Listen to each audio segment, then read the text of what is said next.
When Lila Barrett stepped off that train in Dry Creek, every eye stripped her bare before she'd even touched solid ground.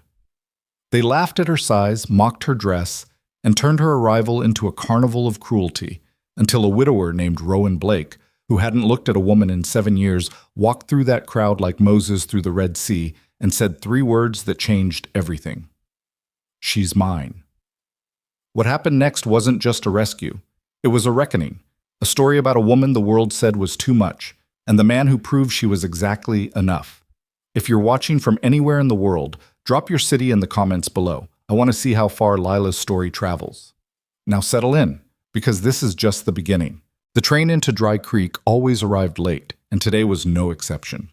It came grinding into the station with a hiss of steam and a squeal of brakes that sent dust spiraling into the thick August air.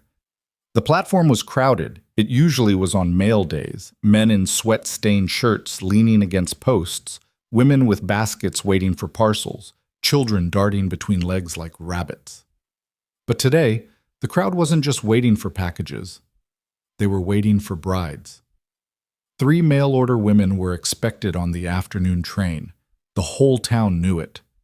Gossip had been swirling for weeks. Who'd paid for passage, what the women might look like, whether they'd bolt the moment they saw the dust and isolation that defined life this far from anywhere. It was entertainment, pure and simple, watching desperate men try to start over with desperate women. When the train doors opened, the first woman stepped down with practiced grace. She was small, blonde, pretty in that porcelain way that made men straighten their hats. A rancher named Tom Hewitt moved forward immediately, his boots loud on the wooden platform, and she took his arm without hesitation. The crowd murmured approval. The second woman had dark hair and serious eyes. She clutched a carpet bag like it might run away, but when she spotted the man holding a sign with her name on it, Gerald Moss, a farmer with kind eyes and rough hands, she smiled with visible relief. Another match. Another murmur. Then the third woman appeared. Lila Barrett had to turn sideways to get through the train door. She was a big woman. Not tall, though she wasn't short either, but wide in the hips and thick through the middle, with arms that strained against her sleeves and a bosom that made her dress pull tight across the buttons. Her face was round and flushed from the heat, framed by brown hair that had come half undone from its pins during the long journey. Her carpet bag looked small in her hands. Her hat, clearly bought for someone else, perched on her head like an afterthought, too small and too sad to do any good. She stepped down onto the platform, and the world went quiet. Then someone laughed. It started low, from somewhere near the back of the crowd, but it spread like fire in dry grass. A woman's high giggle, a man's rough guffaw, children pointing. The sound rolled across the platform in waves, and Lila Barrett stood in the center of it, her face going from flush to crimson. "Lord have mercy," a woman said, loud enough for everyone to hear. "Who in God's name sent for that?" "Maybe she ate the other mail-order brides on the way here," someone else added, and the laughter doubled. Lila's hands tightened on her bag. Her eyes scanned the crowd desperately, searching for a face that might be waiting for her, a man who'd paid her passage and promised her a future. But every face she saw was either laughing or looking away in secondhand embarrassment. "Check the paperwork," a man called out. "Maybe she's supposed to be livestock." More laughter. A few people were actually holding their sides now. Lila took one step backward, then another. Her heel caught on the edge of the platform and she stumbled, barely catching herself. The bag slipped from her grip and hit the boards with a thud. When she bent to pick it up, her hat fell off. That's when the laughter became something uglier. "Can't even stand up straight without falling over." "Bet she breaks the bed on her wedding night." "If there's a wedding night, who'd want to climb that mountain?" Lila straightened slowly, her hat clutched in one hand, her bag in the other. Her face had gone past red into something pale and hollow. She looked back at the train, at the closed doors, at the conductor already moving toward the engine, and for a moment it was clear what she was thinking. Get back on. Leave. Go anywhere but here. But the train was already moving. The wheels began to turn with a low groan. Steam hissed. The platform trembled slightly as the great iron beast prepared to pull away from this terrible place and leave her behind in it. Lila stood frozen, watching her last escape disappear. And that's when Rowan Blake stepped out of the shadows. He'd been standing near the station house, half hidden in the shade of the overhang, a tall figure in dusty work clothes with a hat pulled low over his eyes. Most people hadn't noticed him. Rowan Blake had a way of being invisible when he wanted to be. He hadn't come to town for the mail-order brides. He'd come for fence wire and salt, and he'd been about to leave when the train arrived. He'd watched the whole ugly scene unfold with the blank expression of a man who'd seen too much cruelty to be surprised by it anymore. But something about this woman, this stranger being devoured by a town that didn't even know her name, made him move. He walked across the platform with slow, deliberate steps, his boots loud in the sudden quiet that fell as people realized who was moving. Rowan Blake was a hard man to miss once you saw him. 6 feet tall and broad through the shoulders, with a face carved by wind and work into something more landscape than portrait. He was 42 years old, though he looked older, and he'd been alone for 7 years, ever since he'd buried his wife, Catherine, who everyone still said was the prettiest woman Dry Creek had ever seen. He hadn't spoken to a woman socially since. He stopped in front of Lila Barrett, and for a moment he just looked at her. She stared back, her eyes wide and wet with unshed tears, her chin trembling with the effort of not breaking down completely. "You got a name?" Rowan asked. His voice was low and rough, like gravel underfoot. "Lila," she whispered. "Lila Barrett." He nodded once, as if that settled something. Then he turned to face the crowd. "She's mine," he said. The platform went dead silent. Someone coughed. A horse stamped its foot in the street beyond, but no one spoke. Sheriff Porter, a thick-built man with a gray mustache, stepped forward with his hands raised like he was calming a spooked animal. "Now, Rowan, hold on a minute." "She's mine," Rowan repeated, and this time his voice had an edge that made the sheriff stop moving. "Anyone got a problem with that?" Hester Crow, the banker's wife and the town's self-appointed moral authority, pushed through the crowd with her mouth already open. She was a thin woman with sharp eyes and sharper opinions, dressed in black bombazine despite the heat. "Mr. Blake, this is highly irregular. This woman was clearly sent for someone specific." "Who?" Rowan asked flatly. Hester blinked. "I beg your pardon?" "Who sent for her? What's his name?" The question hung in the air. People looked at each other. A few men shuffled their feet. "Well," Hester said, drawing herself up, "I'm sure if we check the—" "There ain't no one," a voice called from the back. It was Gerald Moss, the farmer who'd just claimed his own bride. He had the decency to look ashamed. "I was at the marriage broker's office when the arrangements were made. 3 women were ordered, 3 men paid. Her name wasn't on any contract." The silence came back, heavier this time. Lila made a small, broken sound in her throat.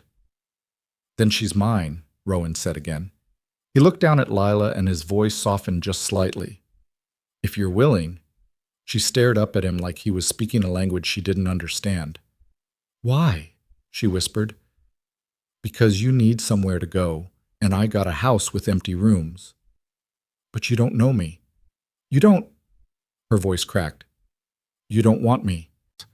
Something moved behind Rowan's eyes, something old and painful and private. "Maybe not," he said quietly, "but I don't want you torn apart by a pack of jackals either. So what's it going to be? You coming with me, or you want to stand here and let them finish what they started?" Lila looked past him at the crowd, at the faces that had laughed and mocked and made her feel like something less than human, at Hester Crow's pinched disapproval and the sheriff's uncomfortable neutrality and the children still pointing and whispering. Then she looked back at Rowan Blake. "I'll come," she said. He nodded once, picked up her bag like it weighed nothing, and started walking toward the edge of the platform where a wagon waited in the street. Lila followed him, her legs shaking, her hat still clutched in her hand. Behind them, the crowd erupted into whispers. "Did he just— Rowan Blake? With her? Catherine Blake must be rolling in her grave. Someone needs to tell Reverend Caldwell about this. It ain't decent." But Rowan didn't look back, and after a moment, neither did Lila. The wagon was old but sturdy, the kind built to haul supplies in weather storms. Rowan threw her bag into the back and then held out his hand to help her up. Lila hesitated. She'd spent her whole life being told she was too heavy, too much, that she'd break things just by existing. But Rowan's hand didn't waver. She took it, and he lifted her onto the seat like she weighed no more than a sack of grain. He climbed up beside her. took the reins, and clicked his tongue at the horses. They rode out of Dry Creek in silence. The town fell away behind them, replaced by open country, rolling grassland dotted with scrub brush, and the occasional stand of cottonwoods marking where a creek ran. The sun was beginning its slow descent toward the western horizon, turning the sky the color of brass. Heat shimmered off the dirt road. Grasshoppers buzzed in the tall grass on either side. Lila sat rigid on the bench, her hands folded in her lap, her eyes fixed straight ahead. She didn't cry, she didn't speak. She just sat there, waiting for the other shoe to drop, for this strange man to explain what he really wanted, what she'd really have to pay for his kindness. Rowan didn't speak either. He drove with the easy competence of a man who'd made this journey 1,000 times, his hands steady on the reins, his eyes on the road. After about 20 minutes, he finally broke the silence. "You hungry?" Lila blinked, startled by the question. "What?" "I asked if you're hungry. It's near supper time, and I'm guessing you haven't eaten since this morning." She hadn't. Her stomach had been too knotted with nerves to eat much on the train, and now it was growling quietly beneath her dress. But admitting that felt dangerous somehow, like showing weakness to a predator. "I'm fine," she said quietly. Rowan glanced at her, and one eyebrow went up. "You're a terrible liar." Her face flushed. "I don't want to be a burden." "Too late. You're already in my wagon." There was no humor in his voice, but no cruelty either, just statement of fact.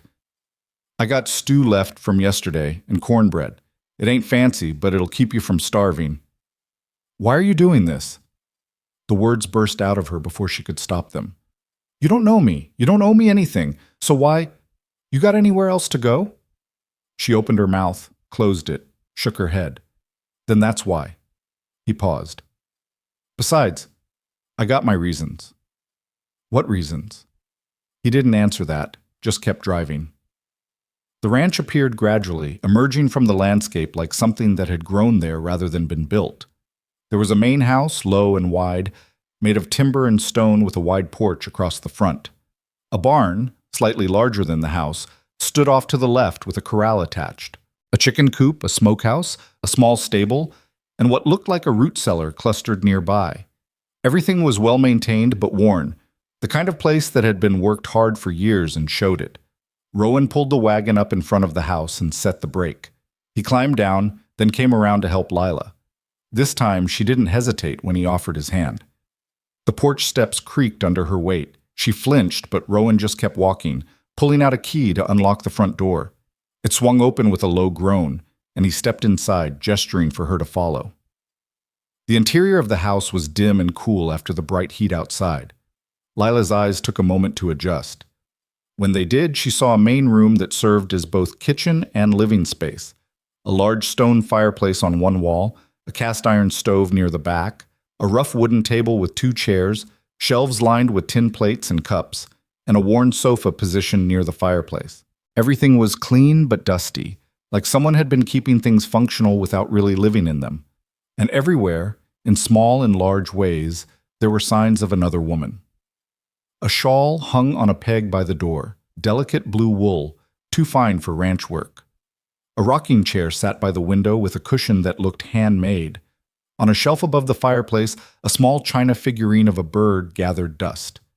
The curtains were white lace, yellowed with age but carefully hemmed. Even the dishes on the shelves had a pattern, tiny roses around the rim. This had been a woman's house, a woman who was gone. Lila stood in the doorway, suddenly feeling like an intruder in a shrine. "Catherine's things," Rowan said, following her gaze. His voice was flat, emotionless. "My late wife. She died 7 years ago. Fever took her in 3 days." He set Lila's bag down near the door. "I haven't changed much since." "I'm sorry," Lila whispered. "Yeah, me too." He moved to the stove and began building a fire. "Bedroom's through that door. There's 2. Mine's on the right, spare's on the left. You take the spare. There's a wash basin in there if you want to clean up. Supper'll be ready in 20 minutes. He said it all in the same flat tone, like he was giving instructions for mucking out a stall, and then he turned his back to focus on the stove. Lila stood there for a moment longer, then picked up her bag and retreated to the spare room. It was small and plain. A narrow bed with a faded quilt, a dresser with a chipped mirror, a washstand with a pitcher and basin. One window looked out toward the barn. The floorboards were clean but bare.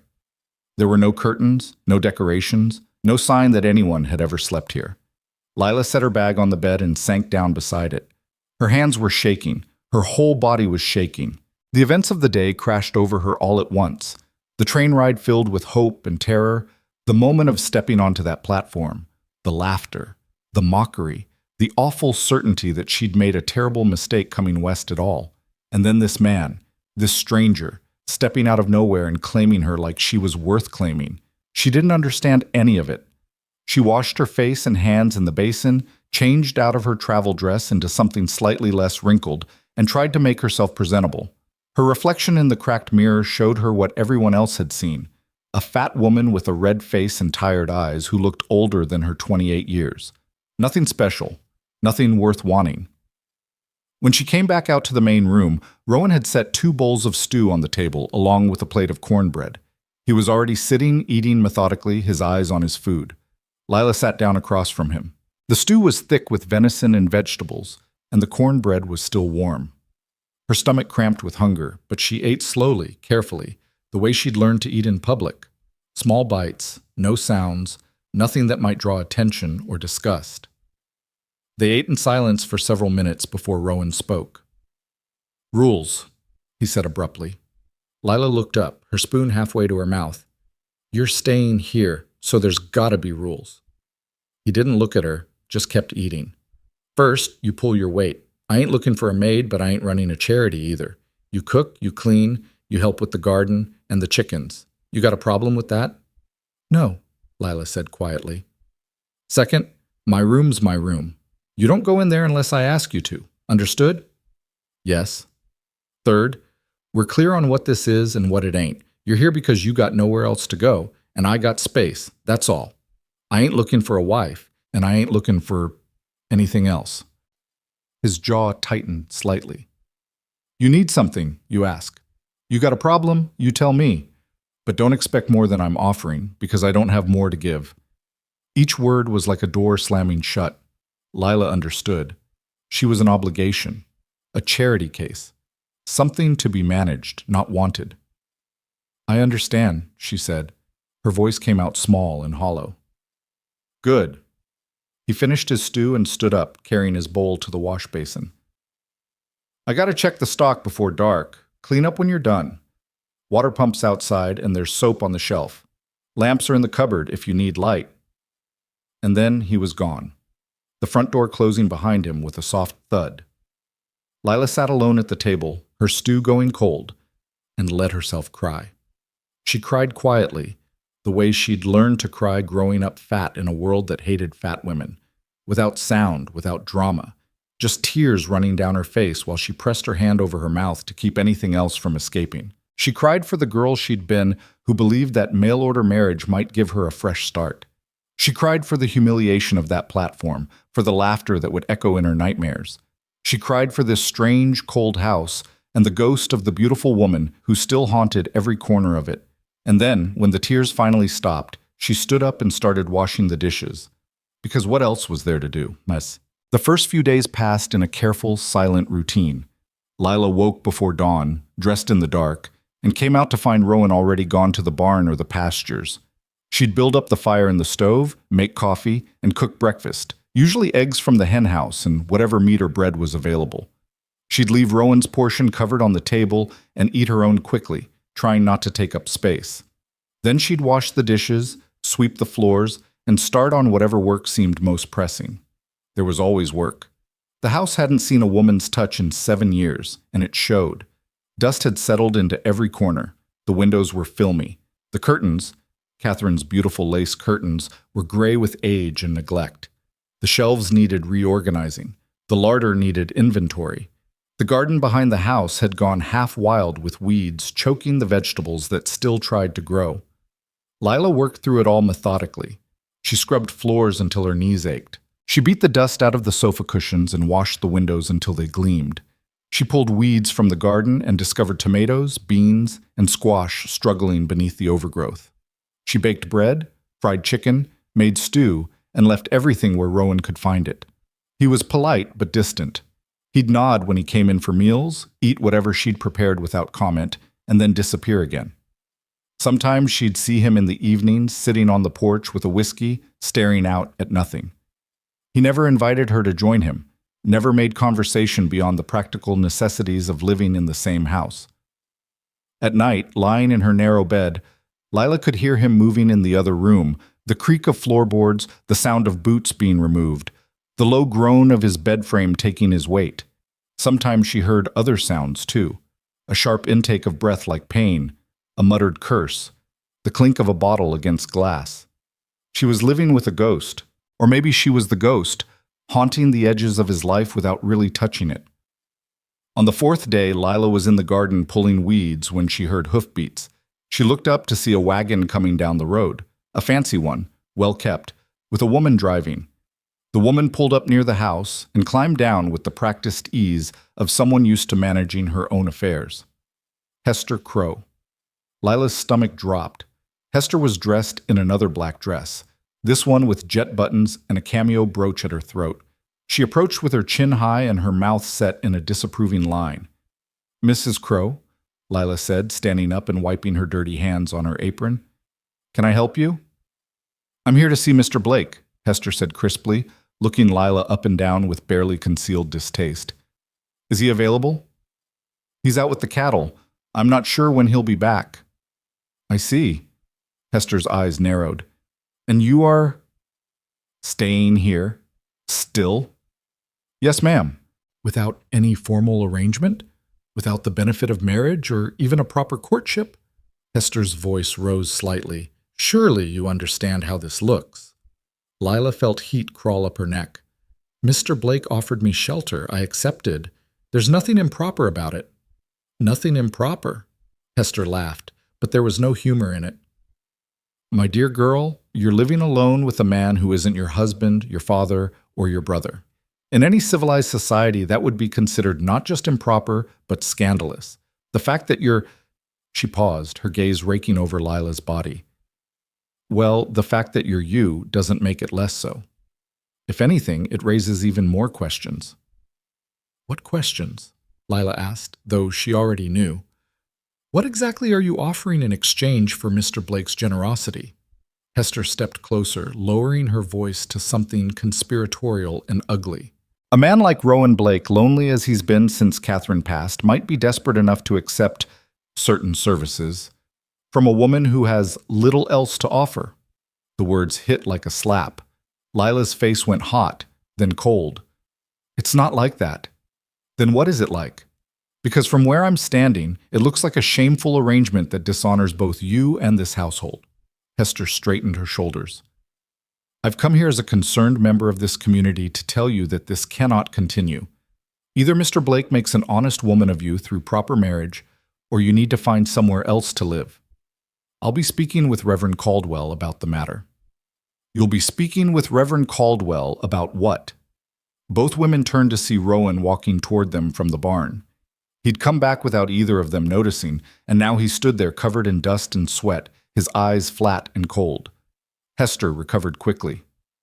"Mr. Blake, I was just explaining to Miss Barrett that her presence here, without any formal arrangement, is causing concern in the community. Surely you understand that—" "What I understand," Rowan interrupted, his voice quiet but edged with steel, "is that you drove all the way out here to stick your nose in business that ain't yours." Hester's mouth opened, then closed, then opened again. "I am a pillar of this community, and I have every right to—" "You have the right to leave." Rowan stepped closer, his height suddenly more imposing. "Miss Barrett is under my protection and living under my roof. What arrangements we have or don't have ain't nobody's concern but ours. Now get off my property before I forget my manners." Hester's face flushed dark red. "This isn't over, Mr. Blake. The Reverend will want to speak with you about this. The whole town is talking. Catherine would be—" "Catherine's dead," Rowan said flatly, "and she don't get a vote anymore. Now get." For a moment, Hester looked like she might argue further, but something in Rowan's expression, something cold and final, made her think better of it. She turned on her heel, climbed back into her wagon with as much dignity as she could muster, and drove away. Rowan watched her go, his jaw tight. When the wagon disappeared down the road, he finally looked at Lila. "You all right?" She nodded, not trusting her voice. "Don't listen to her. Hester Crow's got nothing better to do than make other people miserable." He paused. "But she ain't wrong about one thing. People are going to talk. They're probably already talking. You need to be ready for that." "I'm used to people talking about me," Lila said quietly. "Maybe. But this is different. This is a small town with small minds and a lot of time on their hands. They're going to make up stories about what goes on here, and some of those stories ain't going to be kind to either of us." "Do you want me to leave?" The question hung in the air between them. Rowan looked at her for a long moment, his expression unreadable. "No," he said finally. "But I ain't going to lie to you either. This is complicated, and it ain't going to get easier. If you stay, people are going to judge you. They're going to judge me too, but I can handle that. I need to know if you can." Lila thought about it. Thought about going back to where? She had no family left, no friends, no money, no prospects. She'd come west with nothing but hope, and that had been stripped away the moment she stepped off the train. This ranch, this strange arrangement with this cold and damaged man, was all she had. "I can handle it," she said. Rowan nodded once. "All right then, get back to work." He walked away toward the barn, and Lila returned to the garden, her hands shaking as she pulled weeds. That night, as Lila was cleaning up after supper, she found a wooden trunk in the corner of the main room that she'd been avoiding. It was clearly old, clearly important, and clearly not something Rowan had wanted touched. But something drew her to it, curiosity, maybe, or the need to understand the woman whose shadow still lived in this house. She opened it carefully. Inside were Catherine's things. Dresses folded with care, all of them small and delicate. A Bible with pressed flowers marking pages, letters tied with ribbon, recipe cards written in careful script. A shawl, the blue one that still hung by the door, and beneath it, more shawls in different colors. Everything was preserved like a museum, untouched and perfect. Lila picked up one of the recipe cards. "Apple pie," the heading read.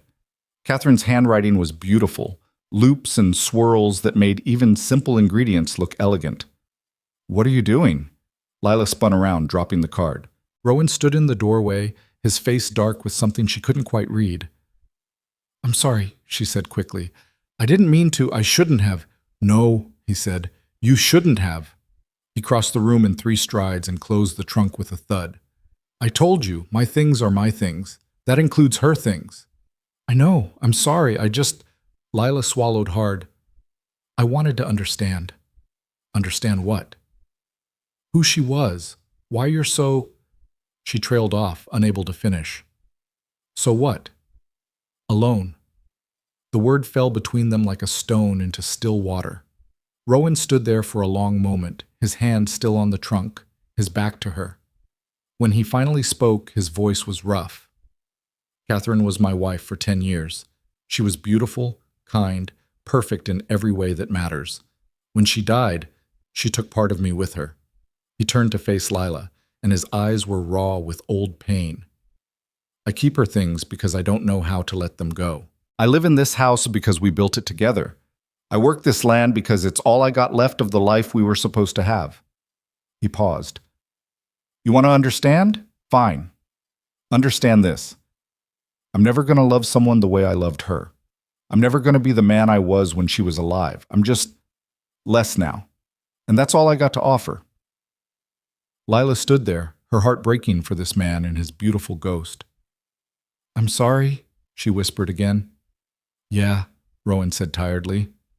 "Me too." He walked out onto the porch, and Lila heard the familiar clink of bottle against glass. She finished cleaning in silence, went to her room, and lay awake for hours, listening to the sounds of a man drinking himself toward sleep while mourning a woman who'd been gone for 7 years. And for the first time since arriving at this strange ranch, Lila understood exactly what she was. Not a wife, not even a companion, but simply a warm body taking up space in a house that would never really be hers. The days that followed settled into something that wasn't quite peace, but wasn't open warfare either. Lila learned to read Rowan's silences the way a sailor reads the sky, looking for storms, preparing for sudden shifts. She moved through the house like water, filling spaces without demanding attention, making herself useful in ways that couldn't be argued with. She learned that he took his coffee black and bitter, that he hated beans but would eat them without complaint if that's what was served, that he had a sweet tooth he tried to hide. She learned the rhythm of his work, early mornings checking fence lines, afternoons with the cattle, evenings doing repairs that never seemed to end. She learned that Thursday nights he drank more than other nights, and that he never spoke about why.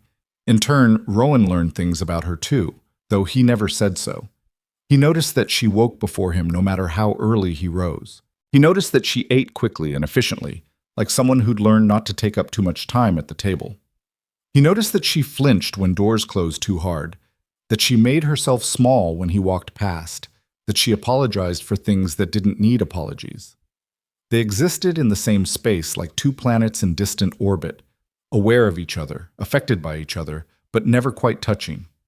3 weeks after Lila arrived, Rowan came in from the north pasture with blood on his shirt and a limp that made her heart jump into her throat. "It's nothing," he said before she could ask, heading straight for the wash basin. "Caught my leg on barbed wire. Just needs cleaning." "Sit down," Lila said, her voice firmer than she'd ever used with him. He looked at her, surprised. "I can handle it." "I'm sure you can. Sit down anyway." Something in her tone, or maybe just the exhaustion of bleeding for the past hour, made him comply. He sat heavily in one of the kitchen chairs and started rolling up his pant leg. The gash was deep, running from mid-calf down to his ankle, still seeping blood. Lila's stomach turned, but she'd grown up on a farm before her parents died. She knew what needed doing. She heated water, found clean cloth, and set to work cleaning the wound with steady hands. Rowan watched her face as she worked, this soft woman with gentle fingers who didn't faint at the sight of his blood. "Where'd you learn to do this?" "My father," Lila said, dabbing carefully around the edges of the gash. "He was always getting hurt, farming accidents, kicked by horses, cut by tools. Mama said I had steadier hands than she did." She paused, then added quietly, "This needs stitches. If you say you can handle it yourself one more time, I'm going to pour salt in this wound." She looked up at him, her brown eyes serious. "Do you have a sewing needle and thread?" He did. She boiled them, threaded the needle with hands that barely shook, and stitched his leg closed while he gripped the edge of the table hard enough to make the wood creak. She worked quickly and efficiently, her stitches small and even, and when she was done, she wrapped the wound in clean bandages and sat back. "There," she said.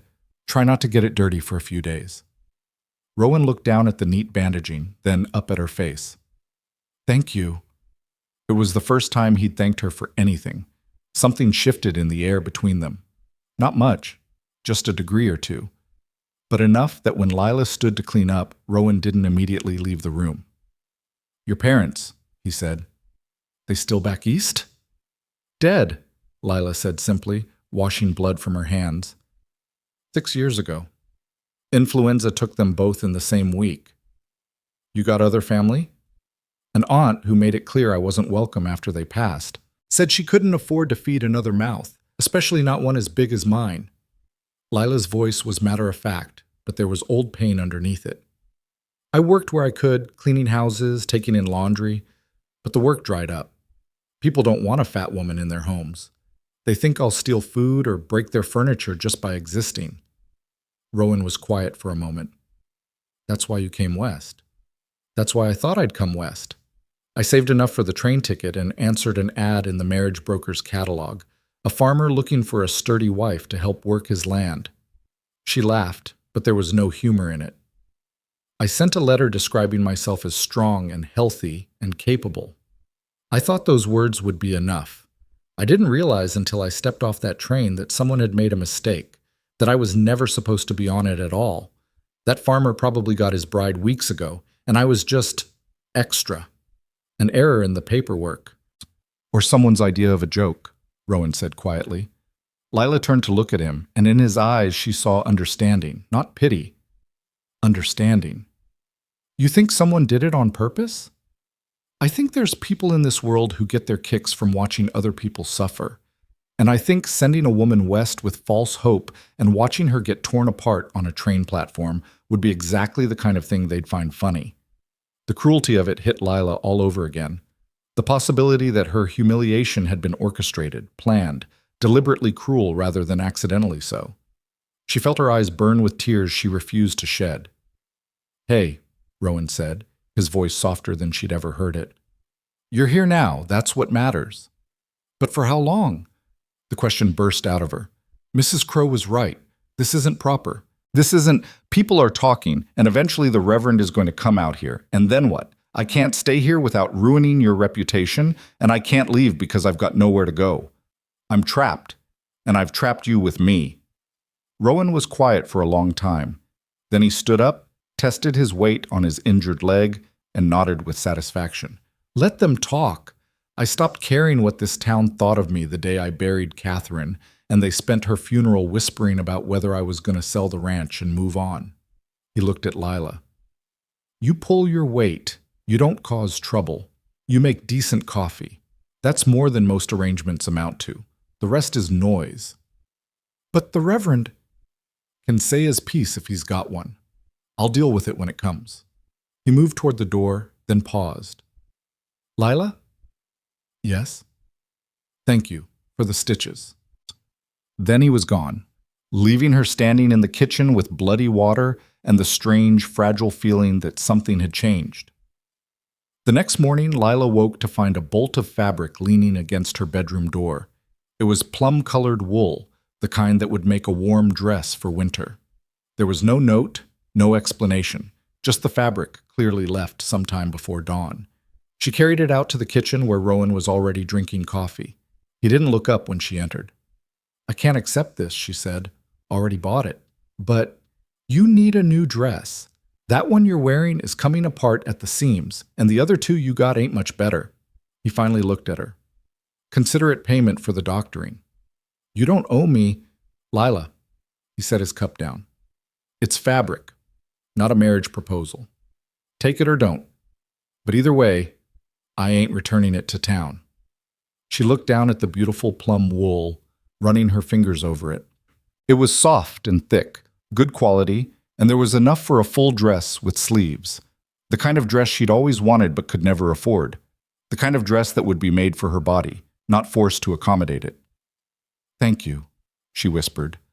Rowan grunted and went back to his coffee. That afternoon, while Rowan was out mending fence posts, Lila cleared the kitchen table and spread out the fabric. She'd been sewing her own clothes since she was 12, out of necessity, since nothing in the general stores ever fit. She had good hands and a good eye, and she knew how to cut and stitch to flatter rather than just cover. She worked with focused intensity, measuring and cutting, pinning and basting. The dress took shape slowly, a simple design with a fitted bodice, long sleeves, and a full skirt that would move when she walked. She made it to fit her body exactly as it was, not as she wished it would be. No pulling, no straining, no buttons that might pop or seams that might split. It took her 3 days to finish it. She worked in the evenings after her chores were done, by lamplight, her fingers flying through the familiar motions. When she finally tried it on and looked at herself in the cracked bedroom mirror, she almost didn't recognize the woman looking back. The plum color brought warmth to her face. The fit was perfect, snug through the bodice in a way that looked intentional rather than desperate, flowing through the skirt in a way that suggested curve rather than bulk. The sleeves were long and fitted, ending in small cuffs. It was modest, practical, and somehow beautiful. For the first time in years, Lila looked at herself and didn't feel shame. She wore it to breakfast the next morning, her heart pounding like she was going to her execution. Rowan was already at the table, fork halfway to his mouth, when she walked in. He stopped, stared. His eyes traveled from her face down to her hem and back up again. That came out good, he said finally. Lila felt her face heat. Thank you. For the fabric. He nodded and went back to eating, but she caught him glancing at her twice more during the meal, something like approval in his expression. It was enough. The dress became Lila's armor. She wore it to gather eggs, to work in the garden, to scrub floors. The plum wool got dirty and she washed it, and it came clean. It got snagged and she mended it, and the stitches held. It was hers in a way nothing else had been in a long time, made by her hands, for her body, proof that she could create something good. And slowly, so slowly she almost didn't notice it happening, the house began to change too. She cleaned Catherine's lace curtains and hung them back up, whiter than they'd been in years. She reorganized the shelves, putting the everyday dishes within easy reach and the fancy rose-patterned ones up high where they wouldn't get broken during daily use. She brought wildflowers in from the fields and put them in a tin cup on the table, just to have something living and colorful in the room. She baked bread that made the whole house smell like home, and she left the windows open to let fresh air chase away the dust and silence. Rowan noticed. He didn't comment, but he noticed. He stopped walking through the house like it was a museum. He started sitting at the table for meals instead of taking his plate out to the porch. He even smiled once, just slightly, when he came in to find her singing softly to herself while she kneaded dough. It wasn't much, but it was something. 4 weeks after Lila's arrival, trouble came calling again. This time it was Reverend Amos Caldwell himself, a tall, thin man with gray hair and the kind of face that looked like it had been carved from limestone, all sharp angles and stern disapproval. He arrived on a Sunday afternoon when Rowan was out checking the herd and Lila was alone at the house. She saw him coming from the kitchen window, and her stomach clenched with dread. The Reverend knocked precisely 3 times, then waited with his hands clasped behind his back. Lila dried her hands on her apron and opened the door. "Miss Barrett," he said, his voice like gravel in a church. "I trust you know who I am. Reverend Caldwell. May I come in?" It wasn't really a question. Lila stepped aside and let him enter. He stood in the center of the main room, his eyes taking in everything: the clean floors, the flowers on the table, the dress she was wearing, the blue shawl still hanging by the door. His mouth tightened. "I'll be direct," he said. "Your presence here is causing considerable concern among the good people of Dry Creek. A young, unmarried woman living alone with a widower with no chaperone and no formal arrangement is not only improper but potentially sinful. Mrs. Crow has brought this situation to my attention, and as spiritual shepherd of this community, I felt it my duty to address it personally." Lila kept her voice steady. "Mr. Blake offered me shelter when I had nowhere else to go. There's nothing sinful happening here." "The appearance of sin is as damaging as sin itself," the Reverend said. "You may be innocent, but who will believe it? And what of Mr. Blake's reputation? He is a respected member of this community, a man who loved his wife deeply. To see him living with another woman, particularly a woman of your—" He paused delicately. "Circumstances. It raises questions about his judgment and his morals." "What circumstances?" Lila asked, though she knew. "Miss Barrett, let us not play games. You are not the sort of woman a man like Rowan Blake would choose under normal conditions. Your appearance, your size, your lack of prospects. These things suggest a certain desperation on both sides. His to fill an empty house, yours to avoid destitution. But desperation is not an excuse for abandoning propriety." Each word was a knife, delivered with surgical precision. Lila felt them cutting into her, stripping away the fragile confidence she'd been building. "What do you want me to do?" she asked quietly. "Leave or marry? Those are the only options that allow Mr. Blake to maintain his standing in the community and his relationship with the church." The Reverend's voice softened slightly. "I don't wish to be cruel, Miss Barrett. I understand your situation is difficult, but there are proper channels for women in your position: charitable organizations, workhouses, convents. Surely one of those would be preferable to this arrangement." "Workhouses," Lila repeated. She'd seen workhouses back east. She knew what happened to women who entered them and how few came out with their health or dignity intact. "You want me to choose between a workhouse and leaving the only safe place I've found in months. I want you to choose between your comfort and Mr. Blake's immortal soul," the Reverend said sharply. "Every day you remain here unmarried, you lead him further into sin.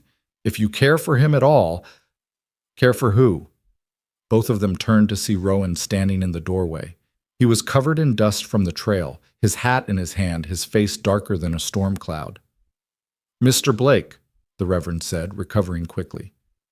"I was just explaining to Miss Barrett the concern that her continued presence here—" I heard what you were explaining, Rowan cut him off. Sounded a lot like you threatening a woman in my house. I'm not threatening anyone. I'm simply pointing out that this living arrangement is inappropriate and potentially damaging to both your reputations and your souls. If Miss Barrett were to— Reverend Caldwell, Rowan said, and his voice was dangerously quiet. I appreciate your concern for my immortal soul, truly. But where were you and all those good Christian people when Catherine died and I spent 2 years drinking myself halfway to death? Where were you when this ranch almost went under because I couldn't get out of bed for weeks at a time? Where was all this concern then? The Reverend's jaw tightened. That was different. You were grieving, and I'm living now. Maybe not the way you think I should, maybe not the way the town approves of, but I'm living. And part of that is having someone here who makes this place feel less like a tomb. He gestured toward Lila. She works hard. She asks for nothing. She minds her own business. And she sure as hell doesn't deserve you coming into my house and telling her she's a stain on my soul. I never said— You did. Maybe not in those exact words, but that's what you meant. Rowan moved closer to the Reverend, and despite the height difference, something in his posture made the older man take a step back. Now I'm going to tell you the same thing I told Hester Crow. What happens in this house is between me and Lila and God, in that order. You don't get a vote. The town doesn't get a vote.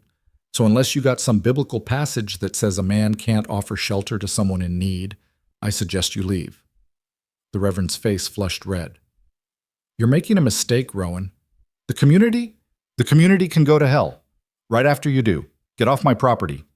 For a moment, the Reverend looked like he might argue further. Then he looked at Rowan's face, at the cold fury there, and thought better of it. He turned and walked out without another word, his back rigid with offense. The door closed behind him, and silence filled the room. Rowan stood there, his chest heaving slightly, his hands clenched at his sides. Lila stayed where she was, afraid to move, afraid to speak. Finally, Rowan turned to look at her. You all right? She nodded, not trusting her voice. He hurt your feelings? She nodded again. Rowan sighed, some of the anger draining out of him. He pulled out a chair and sat down heavily at the table. Lila, come here. She approached slowly, like a deer approaching a campfire, drawn to the warmth but wary of the danger. She sat across from him, her hands folded in her lap. I need you to understand something, Rowan said, his voice tired. This ain't going to stop. The Reverend, Mrs. Crow, the whole damn town, they're going to keep pushing, they're going to keep judging, and eventually they're going to force a choice. I know, Lila whispered. And I need you to know that when that choice comes, I ain't throwing you out to make them happy. You hear me? Whatever happens, whatever they say, you got a place here as long as you want it. Tears welled up in Lila's eyes. Why? Because Catherine would have wanted it, he said simply. She was the kindest person I ever knew. She took in stray cats and fed wandering preachers and never turned away someone who needed help. And if she were here right now, she'd be ashamed of this town and proud of you for surviving it. He paused, his voice getting rougher. And because you remind me that there's still good in the world. You work hard and you don't complain, and you made this house feel like a home again, even if I wasn't ready for it. So whatever the Reverend says, whatever the town thinks, you stay. Lila let the tears fall, too overwhelmed to hold them back. Thank you, she managed. Rowan stood up and awkwardly patted her shoulder, just once, briefly, before heading toward his room. I'm going to clean up. Put some coffee on, would you? She nodded and got to work, her hands shaking as she filled the pot with water. That night, she lay in bed thinking about what the Reverend had said, about appearances and sin and the price of staying versus the cost of leaving, about workhouses and convents and all the places the world sent women it didn't want, about Rowan defending her, claiming her presence mattered, saying she made this house a home. She thought about Catherine, too, the ghost who still lived in every corner of this place. The woman who'd been beautiful and kind and loved by everyone. The woman Lila could never be and would never replace. But maybe, just maybe, she didn't have to replace her. Maybe there was room in this house for 2 stories. Maybe the shawl by the door and the plum dress on the hook could hang side by side without erasing each other. It was a fragile hope, but it was hope nonetheless. And right now, that was enough to keep her here. The hope lasted exactly 3 days. On Wednesday afternoon, a letter arrived. Rowan brought it back from town, along with the supplies, his face grim as he handed it to Lila. The envelope was thick cream paper, with the church's seal pressed into red wax. Official, important, impossible to ignore. "It's addressed to both of us," he said. Lila's hand shook as she broke the seal. The letter inside was written in Reverend Caldwell's precise script, each word chosen with care to wound while maintaining plausible deniability of cruelty. It read, "Dear Mr. Blake and Miss Barrett, it is with deep concern and Christian charity that I write to inform you of growing unease within our congregation regarding your current living arrangement.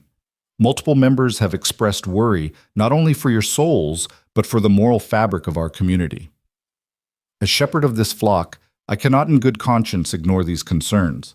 Therefore, I must formally request that you either enter into the holy covenant of marriage or Miss Barrett seek alternative accommodation. The church social on Saturday will provide an opportunity for the community to observe your decision and offer support accordingly.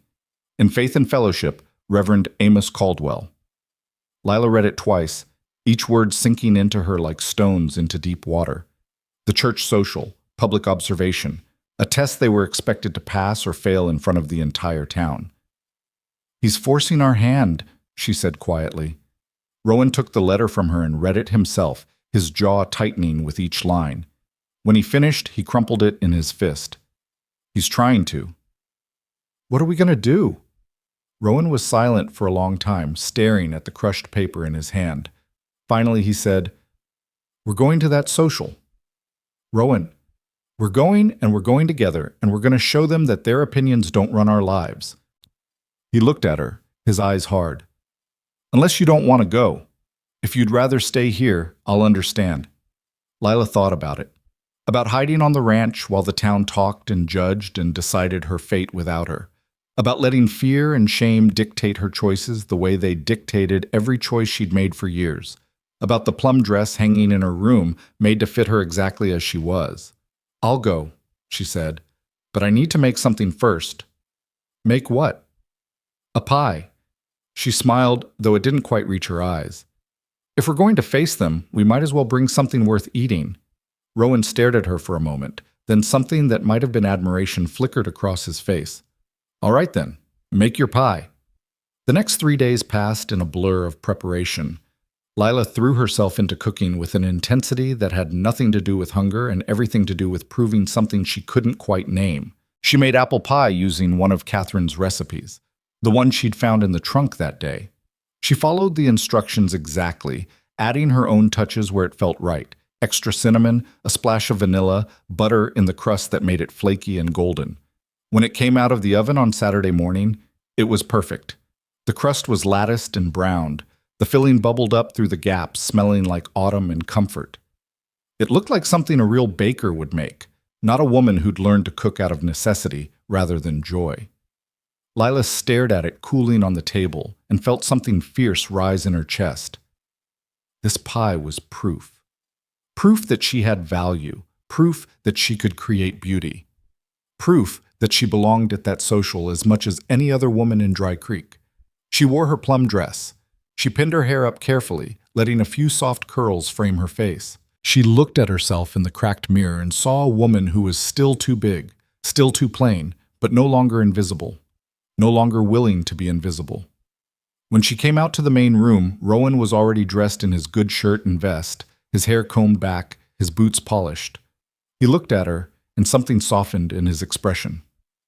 "You look nice," he said. "So do you." They stood there for a moment, two people preparing for battle dressed in their Sunday best, carrying a pie like it was a peace offering to a town that had never shown them peace. "You ready?" Rowan asked. "No," Lila said honestly, "but let's go anyway." The church social was held in the town square under strings of lanterns that turned the evening air golden. Tables had been set up in long rows, covered with white cloths and already laden with food. Casseroles, roasted meats, breads, desserts of every variety. The whole town seemed to be there, dressed in their finest, talking and laughing in clusters that fell silent as Rowan's wagon pulled up. Lila felt every eye turned toward them, felt the weight of judgment and curiosity and barely concealed hostility. Her hands tightened on the pie tin until her knuckles went white. "Steady," Rowan murmured. He climbed down and came around to help her, offering his hand with deliberate courtesy. She took it and let him guide her down, acutely aware of the whispers starting to ripple through the crowd. "Is that her? Bold as brass showing up here. Look at that dress, like putting ribbons on a pig. And she brought food, as if anyone would eat something she made." Lila kept her chin up and her eyes forward as they walked toward the tables. Rowan stayed beside her, solid and present, his hand at the small of her back, not pulling her along but letting her know he was there. They reached the dessert table and Lila set her pie down among the others. It looked good there, golden and inviting, surrounded by cakes and tarts and cobblers. For a moment she felt a flutter of pride. Then Hester Crow appeared. "Well," Hester said, her voice carrying across the square, "how generous of you to contribute, Miss Barrett. Though I do hope you saved some for yourself. You look like you never miss a meal." Laughter erupted around them. Not the whole crowd, but enough. Enough to make Lila's face burn and her stomach clench with humiliation. "Mrs. Crow," Rowan said, his voice low and dangerous. "That's enough. I'm simply making an observation, Mr. Blake. No need to be sensitive." Hester smiled, all teeth and no warmth. "Though I suppose you've grown attached to your new housekeeper? Is that what we're calling it?" More laughter. Someone muttered something about keeping house and keeping warm that made the men snicker and the women titter behind their hands. Lila wanted to disappear, wanted to melt into the ground or run back to the wagon or do anything except stand here being dissected by people who'd decided she was worthless before they'd even met her. But Rowan's hand stayed firm on her back. "Come on," he said quietly. "Let's find somewhere to sit." They made their way to one of the tables and sat down together, separated from the nearest group by a careful distance. Plates were passed, food was served, conversations resumed around them, but never included them. They existed in a bubble of isolation, surrounded by community but utterly apart from it. Lila picked at her food without appetite. Beside her, Rowan ate steadily, his face impassive, but she could feel the tension radiating off him like heat from a stove. "I'm sorry," she whispered. "I shouldn't have come." "You got every right to be here." "Do I? Look at them. They hate me." "They don't know you well enough to hate you. They just hate what you represent." "What do I represent?"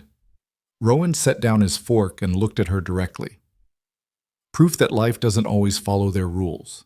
That people can make their own choices without asking permission. That a man doesn't have to marry the first woman who catches his eye or live alone forever grieving one who's gone." He paused. "You scare them because you don't fit into any box they understand, so they're trying to force you into one or drive you out." "It's working," Lila said, her voice breaking slightly. "I feel like I'm being crushed." Then we push back. "How?" Before Rowan could answer, Reverend Caldwell's voice rang out across the square. "Friends, neighbors, if I could have your attention." The conversations died down. People turned toward where the Reverend stood near the center of the gathering, his hands raised in benevolent authority. "Thank you all for coming tonight to share in fellowship and community. Before we enjoy the wonderful desserts our ladies have prepared, I'd like to take a moment to acknowledge some special guests." His eyes found Rowan and Lila with laser precision. "Mr. Rowan Blake and Miss Lila Barrett have joined us this evening. As many of you know, their living situation has been a source of some concern. I'm hopeful that tonight marks a new chapter, either in formalizing their arrangement through marriage or in Miss Barrett finding more appropriate accommodation. Either way, we stand ready as a community to support them in making the right choice." The words hung in the air like an ultimatum wrapped in prayer. Every face turned toward them, waiting, watching, judging. Lila felt her breath catch in her throat. This was it. The moment the Reverend had orchestrated, the public test of their resolve. They could stand up and announce an engagement they didn't have, or they could sit in silence and confirm every ugly assumption the town had made. Rowan stood up. The movement was sudden enough that Lila startled. He stood there beside the table, tall and solid, and for a long moment he just looked at the Reverend with an expression that could have frozen fire. "Reverend," he said, his voice carrying across the suddenly silent square, "I appreciate your concern, truly, but I need to make something clear to you and everyone here. He turned, and now he was addressing the whole gathering, every man, woman, and child who'd come to watch them squirm. 7 years ago, I buried my wife. Catherine was the best thing that ever happened to me, and losing her near killed me. For years after, I didn't care if I lived or died. This ranch fell apart. I fell apart. And not one person in this town, not one, came out to check on me. Not to help, not to pray, not even to judge. You all just let me disappear. The crowd shifted uncomfortably. A few people looked away. Then one day, a woman stepped off a train with nowhere to go and no one to claim her. And instead of showing her Christian charity, you tore her apart for entertainment. You laughed at her size, mocked her dress, made her feel like garbage before she'd even said a word. His voice got harder. I brought her to my ranch because I was ashamed of every single one of you, because I remembered what it felt like to be alone and suffering while people who called themselves neighbors looked the other way. Someone in the crowd murmured something, but Rowan ignored it. Lila Barrett works harder than any two people I know. She turned my house from a tomb back into a home. She doctors wounds, cooks meals, tends the garden, and asks for nothing in return except a roof over her head and to be left in peace. And what has she gotten instead? Gossip, judgment, threats disguised as concern, people showing up at my property to tell her she's a stain on my reputation. He looked at Reverend Caldwell. You want to know what choice we're making? Here it is. Lila stays. On my ranch, under my protection, for as long as she wants. Not because she's my wife, she isn't. Not because there's anything improper happening, there isn't. But because she's a human being who deserves dignity and shelter, and I'm in a position to provide both. If that bothers you, if that offends your sense of propriety, then I suggest you examine why a woman having a safe place to live bothers you more than her having nowhere to go at all. The silence was absolute now. Even the children had stopped whispering. And one more thing, Rowan said, his voice dropping but losing none of its intensity. Lila made an apple pie for tonight. She used Catherine's recipe, and she made it perfect. It's sitting over there on that dessert table, and I'm guessing not one of you has touched it because you're too busy judging the woman who baked it. Well, that tells me everything I need to know about this community's priorities. He sat back down, his jaw tight, his hands clenched on the table. For several heartbeats, nothing happened. The square remained frozen in shock and silence. Then, from somewhere in the back, a woman stood up. She was young, maybe 25, with dark hair and worn hands that marked her as a farmer's wife. Lila didn't know her name, but she'd seen her around town, always quiet, always working, never part of Hester Crow's inner circle. The woman walked to the dessert table, picked up a knife, and cut herself a slice of Lila's pie. Then she took a bite, chewed thoughtfully, and smiled. "This is delicious," she called out. "Best pie here tonight." Another woman stood up, older this time, with gray hair and kind eyes. She walked over and cut herself a slice, too. "She's right. This is wonderful." Then another, and another. One by one, women began moving toward the dessert table, cutting pieces of Lila's pie, tasting it, murmuring approval. Not all of them. Hester Crow stayed seated, her face tight with fury, and several others followed her lead. But enough. Enough that the dessert table was suddenly crowded with people trying Lila's baking. Lila sat frozen, tears streaming down her face as the impossible happened. As women who didn't know her and had no reason to defend her chose kindness anyway, chose to see her as someone worth defending. One of the women, the first one, the young farmer's wife, brought a slice over to Lila and set it in front of her. "I'm Mary Reeves," she said quietly, "and I think you're brave for coming tonight. Braver than most of us would be." "Thank you," Lila managed, her voice choked. Mary nodded and went back to her seat, and slowly, incrementally, the social resumed. Conversation started again. Children began playing. The tension didn't disappear, but it shifted, became something less suffocating. Rowan reached under the table and squeezed Lila's hand once, briefly. She squeezed back, holding on like he was the only solid thing in a world that kept trying to wash her away. They stayed for another hour, enduring the stares and whispers, but also receiving a few tentative smiles, a few careful greetings. It wasn't acceptance, but it was a crack in the wall, a possibility that things might someday be different. When they finally left, climbing back into the wagon under the darkening sky, Lila felt wrung out and exhausted, but also strangely lighter. "That was terrifying," she said as Rowan clicked the horses into motion. Yeah, you didn't have to do that, defend me like that. Yes, I did. Why? He was quiet for a long time, the wagon wheels crunching on the dirt road, the night settling around them. Finally, he said, because it was true, every word of it, and because someone needed to say it. Lila wiped at her wet cheeks. Do you think it made a difference? Maybe. Maybe not. But at least now they know where we stand. They rode the rest of the way in comfortable silence, and when they reached the ranch, Rowan helped her down from the wagon with the same careful courtesy he'd shown at the social. Inside, the house felt different somehow. Warmer. More theirs. Lila lit the lamps while Rowan stoked the fire, and they moved around each other in a rhythm that had become familiar over the weeks. I'm going to check on the horses, Rowan said, heading for the door. Rowan? He turned back. Thank you. For tonight. For everything. He nodded once, his expression unreadable in the lamplight. Get some rest, Lila. Tomorrow's Sunday. We can sleep in. Then he was gone, and Lila was alone in the warm house with her thoughts, and her tears, and the strange, fragile knowledge that she'd survived something tonight that had felt unsurvivable. She changed into her nightgown and lay in bed, staring at the ceiling, replaying Rowan's words over and over. The way he'd stood up for her, the way he'd called her brave, the way he'd defended her right to exist in this space without shame or apology. No one had ever done that for her before. Outside her window, she could hear Rowan moving around in the barn, talking softly to the horses. The sound was oddly comforting, proof that she wasn't alone out here in the dark. Eventually, exhaustion claimed her, and she slept. When she woke on Sunday morning, the house was quiet.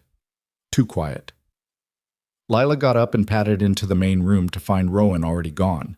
Unusual for a Sunday, when he typically took the morning slow. There was a note on the table in his rough handwriting, "Went to town, back by noon." Lila frowned at it, worry knotting in her stomach.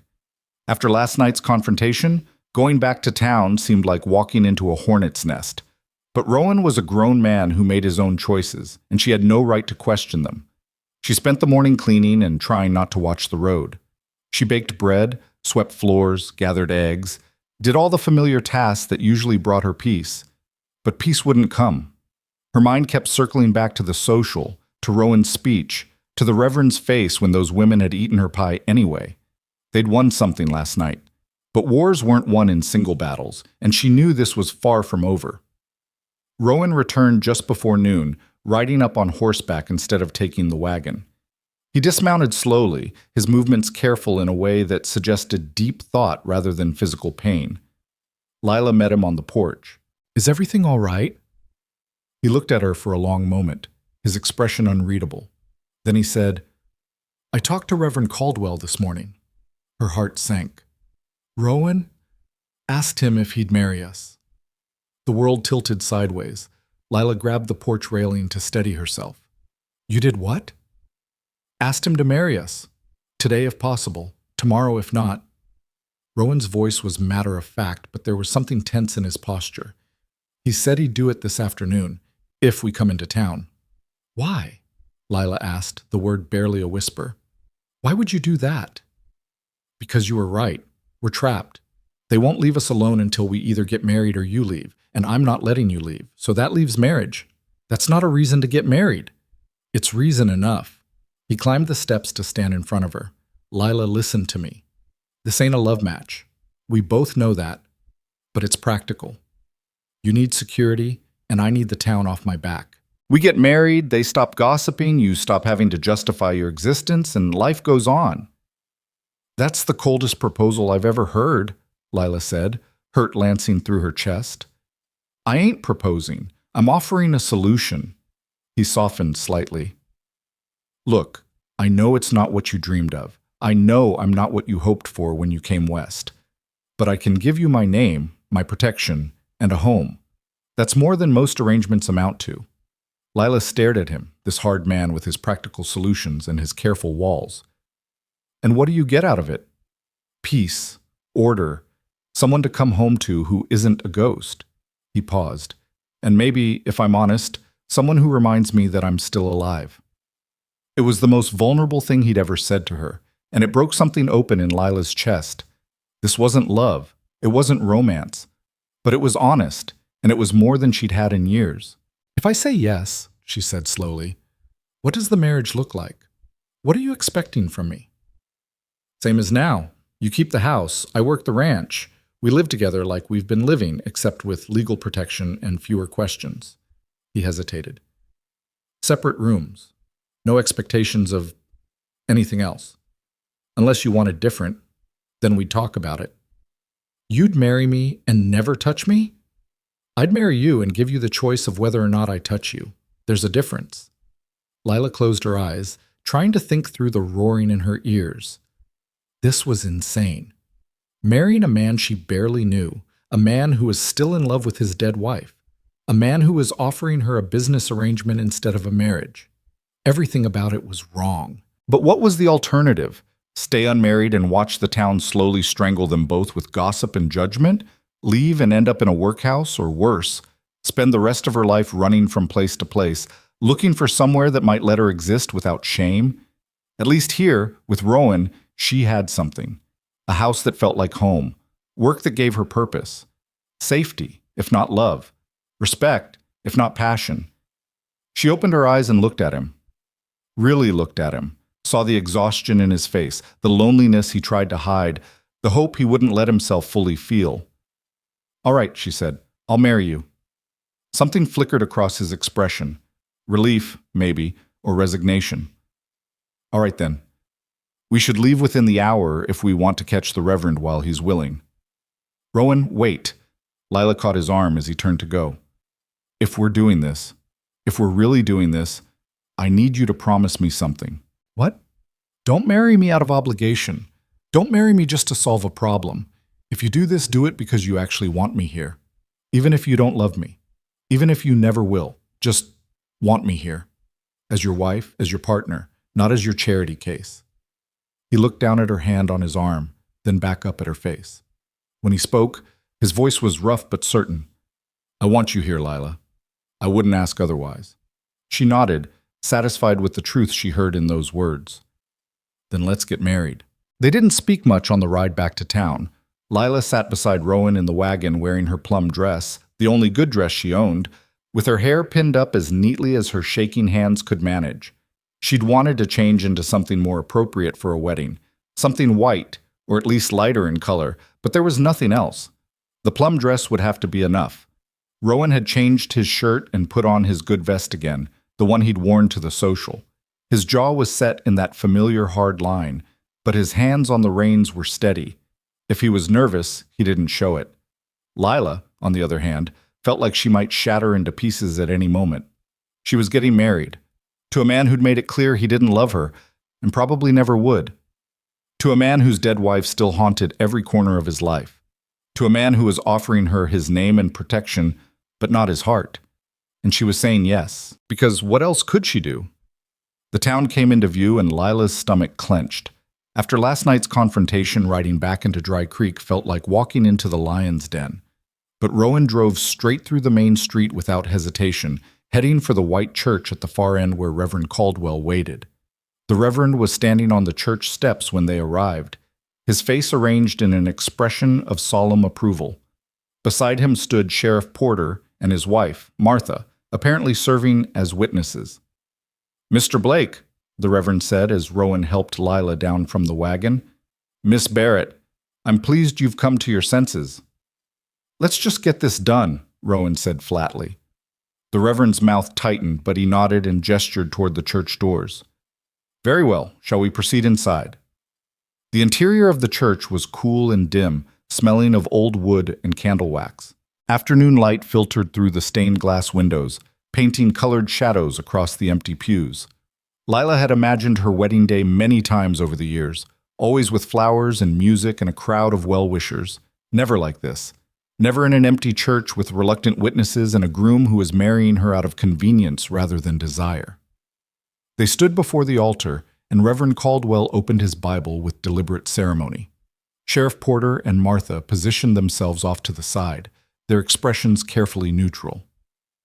"Dearly beloved," the Reverend began, his voice echoing in the empty space, We are gathered here in the sight of God to join this man and this woman in holy matrimony.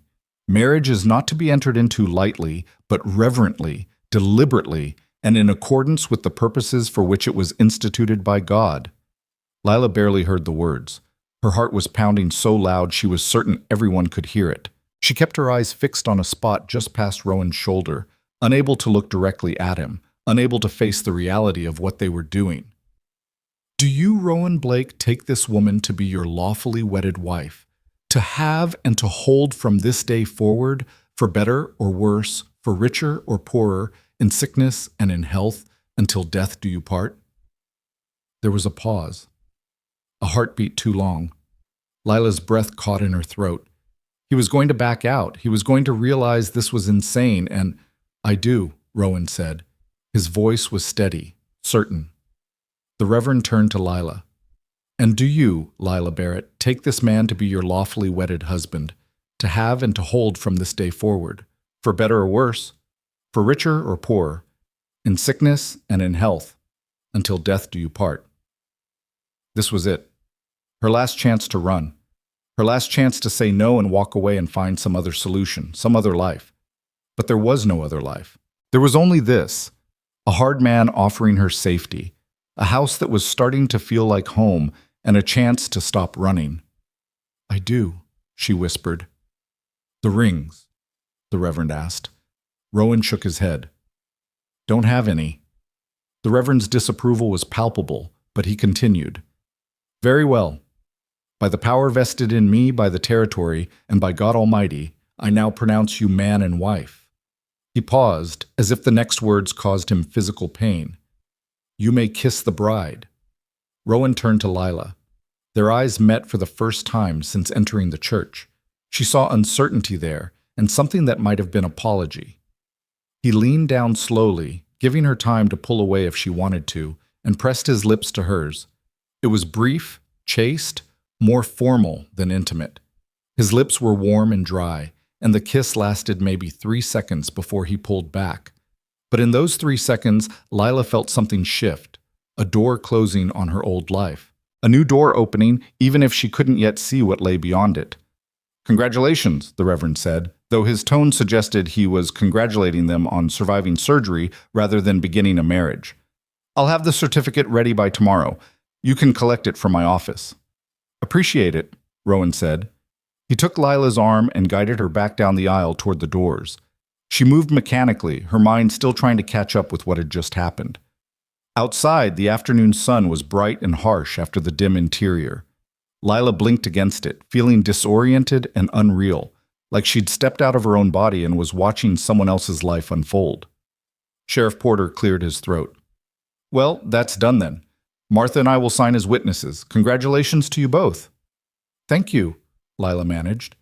Martha Porter, a round woman with kind eyes, stepped forward and squeezed Lila's hand. I hope you'll be happy, dear. Rowan's a good man, even if he's been lost for a while. Maybe you're just what he needs. It was the kindest thing anyone in Dry Creek had said to her since she arrived. Lila felt tears prick her eyes. Thank you, Mrs. Porter. The sheriff and his wife departed, leaving Lila and Rowan standing alone in front of the church, married, legally bound, for better or worse.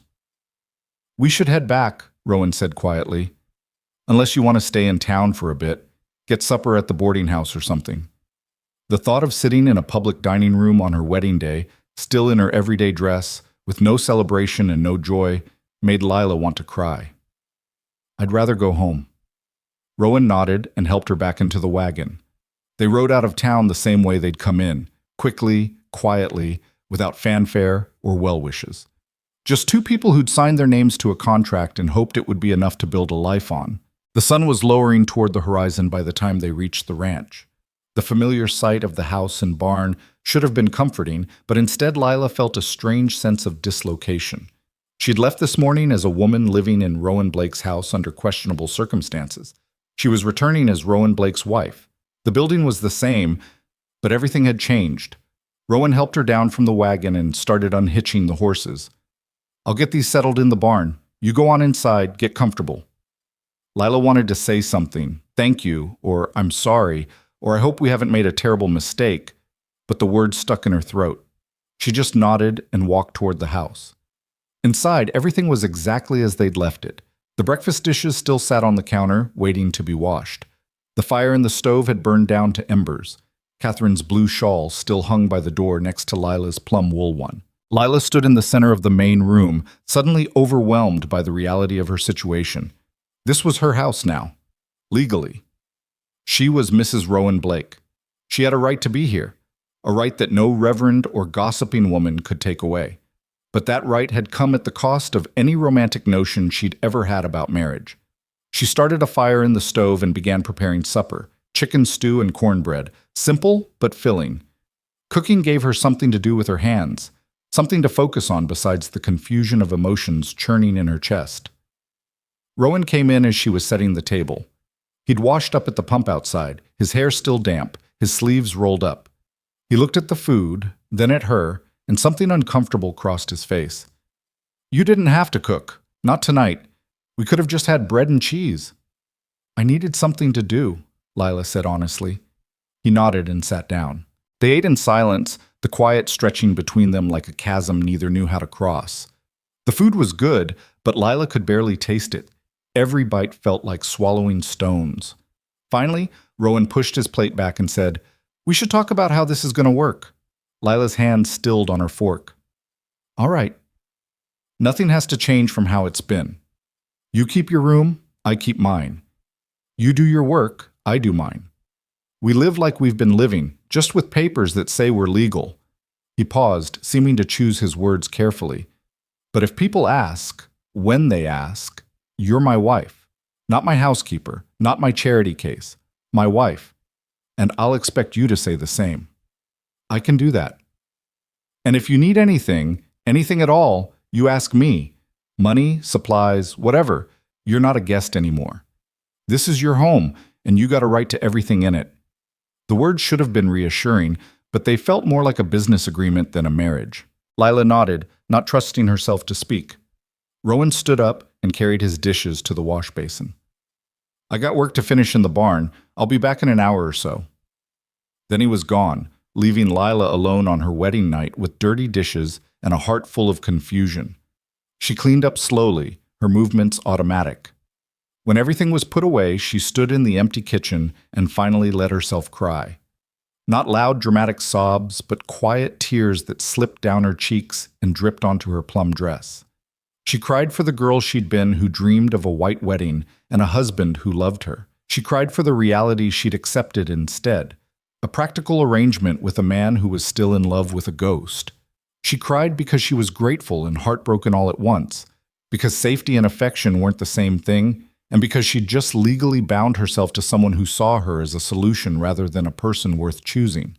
When the tears finally stopped, she washed her face, changed into her nightgown, and went to her room. Her small, plain room that was still hers, despite the marriage certificate that now existed somewhere in town. She lay in the narrow bed and stared at the ceiling, listening to Rowan move around in the barn, then later in the house. She heard his boots on the floor, the creak of his bedroom door, the groan of his bed frame. On her wedding night, Lila Blake now, fell asleep alone, wondering if she'd just made the best or worst decision of her life. The next morning, everything felt surreal. Lila woke to sunlight streaming through her window, and for a moment forgot what had happened. Then memory crashed over her and she lay very still, trying to process the fact that she was married. She got up, dressed, and came out to the kitchen to find Rowan already gone. Apparently some things didn't change with a wedding. She made coffee and breakfast, the familiar routine grounding her in something real and manageable. When Rowan came in an hour later, he paused in the doorway as if surprised to see her there. Then something that might have been relief crossed his face. "Morning," he said. "Morning. Coffee's hot." He poured himself a cup and sat at the table. They ate together in a silence that was more comfortable than last night's, but still weighted with unspoken things. "I need to go into town," Rowan said finally. "Pick up that marriage certificate and file it with the county clerk. You want to come?" Lila thought about facing the town as Rowan Blake's new wife, about the stares and whispers that would follow, but hiding wouldn't make it easier. "I'll come." They went together, driving the wagon through the morning sunshine. The town was busy with Monday commerce, women shopping, men conducting business, children running errands. When Rowan's wagon appeared, conversations paused. Eyes followed them. By the time they pulled up in front of the Reverend's office, half the town knew they were there. The Reverend handed over the certificate with barely concealed distaste. "I trust this arrangement will prove more satisfactory than your previous one," he said stiffly. "It'll do," Rowan replied, taking the document and folding it carefully. They went next to the county clerk's office, where a bored-looking man recorded their marriage in the official register. "Congratulations," he said without looking up. "That'll be $2 for the filing fee." Rowan paid, and just like that, it was official. Recorded, permanent. On the way back to the wagon, they passed Mary Reeves, the young woman who'd been first to eat Lila's pie at the social. She was coming out of the general store with a basket on her arm, and when she saw them, she stopped. "Mrs. Blake," she said, nodding to Lila. "Congratulations on your marriage." The name hit Lila like a physical blow. Mrs. Blake, not Miss Barrett anymore. Mrs. Blake. "Thank you," she managed. Mary smiled, small but genuine. "I hope you'll both be happy." It was a simple kindness, but it meant everything. Lila felt tears threaten again and blinked them back. "That's very kind of you, Mrs. Reeves." They parted ways, and as Rowan helped Lila back into the wagon, she saw more people watching from doorways and windows. Some looked disapproving, others curious. A few, like Mary Reeves, seemed cautiously supportive. The ride home was quiet until Rowan said, "That wasn't so bad." "No," Lila agreed. "It wasn't. It'll get easier once people get used to the idea." "Do you think they will? Get used to it?" Rowan shrugged. "Eventually, people always do. Today we're a scandal. Next month we'll be old news. Something else will come along to talk about." He was probably right, but Lila couldn't shake the feeling that some people, like Hester Crow and Reverend Caldwell, would never accept her, would never see her as anything but the fat woman who trapped a grieving widower into marriage. Back at the ranch, life settled into a new routine that looked almost exactly like the old one. Lila cooked and cleaned and tended the garden. Rowan worked the cattle and mended fences and did the 1,000 tasks that keeping a ranch required. They ate meals together, spoke when necessary, and maintained their separate rooms. But small things had changed. Rowan started asking her opinion on things: what supplies they needed from town, whether to butcher the old hen or let her live out her days, how much seed to order for spring planting. He started sitting on the porch in the evenings with his whiskey, and sometimes Lila would join him with her mending, and they'd exist in companionable silence while the sun set over the grasslands. He was trying, in his own awkward way, to make her feel like a wife instead of a housekeeper. And Lila was trying to be the kind of wife he could live with. Capable, undemanding, present, but not intrusive. 3 weeks after the wedding, Lila was in the garden pulling weeds when she heard hoofbeats. She looked up to see a rider approaching, a young man she didn't recognize, wearing a deputy's badge. "Mrs. Blake?" he called out as he dismounted. The name still felt foreign, but Lila stood up and wiped her hands on her apron. "Yes?" "Deputy Miller, ma'am. I'm looking for your husband. Is he around?" "He's out checking the south fence line. Is something wrong?" The deputy shifted uncomfortably. "There's been some trouble in town. Nothing urgent, but the sheriff wants to talk to Mr. Blake about it. Could you let him know when he gets back?" "What kind of trouble?" "Just some talk, ma'am. Folks stirring things up. Best if the sheriff explains it himself." The deputy tipped his hat. "I'll be heading back now. Tell Mr. Blake to come by the sheriff's office when he can." He rode off before Lila could ask more questions, leaving her standing in the garden with dread pooling in her stomach. When Rowan came back 2 hours later, she met him at the barn. "Deputy Miller was here. The sheriff wants to see you. He said there's trouble." Rowan's expression darkened. "What kind of trouble?" "He wouldn't say, just that people are talking." "They're always talking." But Rowan's jaw was tight as he unsaddled his horse. "I'll ride in tomorrow morning, see what Porter wants." "Should I come with you?" "No, you stay here. No sense in both of us walking into whatever this is." The next morning, Rowan left before dawn. Lila tried to keep herself busy, but worry gnawed at her. What kind of trouble? More gossip about their marriage? Accusations of impropriety? Something worse? Hours crawled by. Lila baked bread she didn't need, scrubbed floors that were already clean, reorganized cupboards that didn't need reorganizing. Anything to keep her hands busy and her mind from spinning worst-case scenarios. Rowan finally returned just after noon, his face grim. "What happened?" Lila asked before he'd even dismounted. He swung down from his horse and stood there for a moment, his hand on the saddle, his eyes fixed on something in the distance. "Hester Crow's been busy. She's been going around town telling people that our marriage is a sham, that we only got married to avoid scandal, that we're not really—" He paused, his jaw working. "She's saying we don't share a bed, that it's a marriage in name only." Heat flooded Lila's face. How would she know that? She doesn't, she's guessing, but she's guessing right and people are listening. Rowan finally looked at her. "There's talk of getting the marriage annulled. Hester's convinced Reverend Caldwell that we committed fraud by getting married under false pretenses." "But can they do that? Can they annul a legal marriage just because we're not consummating it? Maybe. Probably not, but they can make our lives hell trying." He tied off his horse and started toward the house. "Sheriff Porter says there's no legal grounds for it, but Hester's got half the town worked up. She's saying we're making a mockery of the sacrament of marriage, that we're living in sin even with papers, that God won't recognize a union that isn't—" He stopped, unable or unwilling to finish the sentence. Lila followed him inside, her heart pounding. "So what do we do?" "I don't know." Rowan pulled off his hat and threw it on the table with more force than necessary. "I'm not going to consummate a marriage just to satisfy Hester Crow's curiosity, and I'm not going to pressure you into something you don't want just because the town demands proof. But if we don't, they'll keep pushing. They'll keep trying to tear us apart." "Then let them try." "Rowan," Lila's voice broke.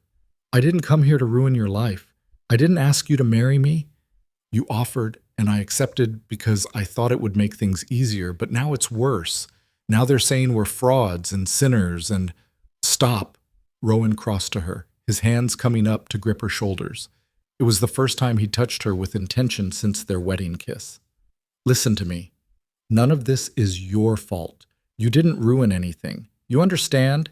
Hester Crow is a miserable woman who gets her power from making other people miserable. That's all this is." "But she's winning," Lila whispered. "She's turning everyone against us." "Not everyone. Mary Reeves stood up for you.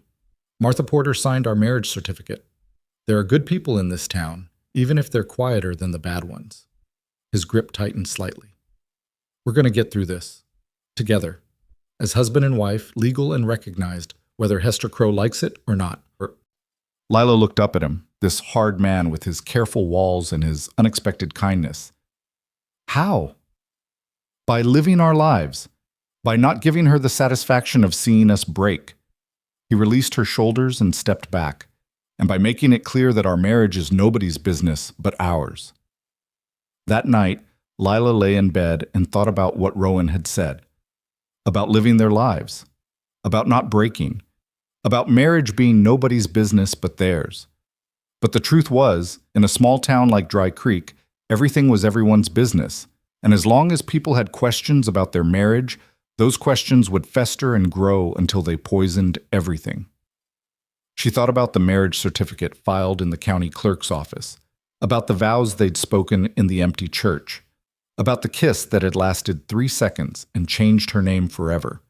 She thought about Rowan defending her at the social, calling her brave, saying she'd turned his house into a home. And she thought about the fact that she was married to a man who still kept his late wife's things in a trunk, who still drank himself toward sleep on Thursday nights, who had offered her his name but not his heart. But maybe hearts could grow toward each other, given time. Maybe respect could become affection. Maybe a practical arrangement could become something real. Or maybe she was just fooling herself, hoping for something that would never happen. Either way, they were bound now. For better or worse. And worse seemed determined to test exactly how much they could endure. The following days brought a tension to the ranch that hadn't existed before. Rowan worked longer hours, staying out until dark, coming in exhausted and silent.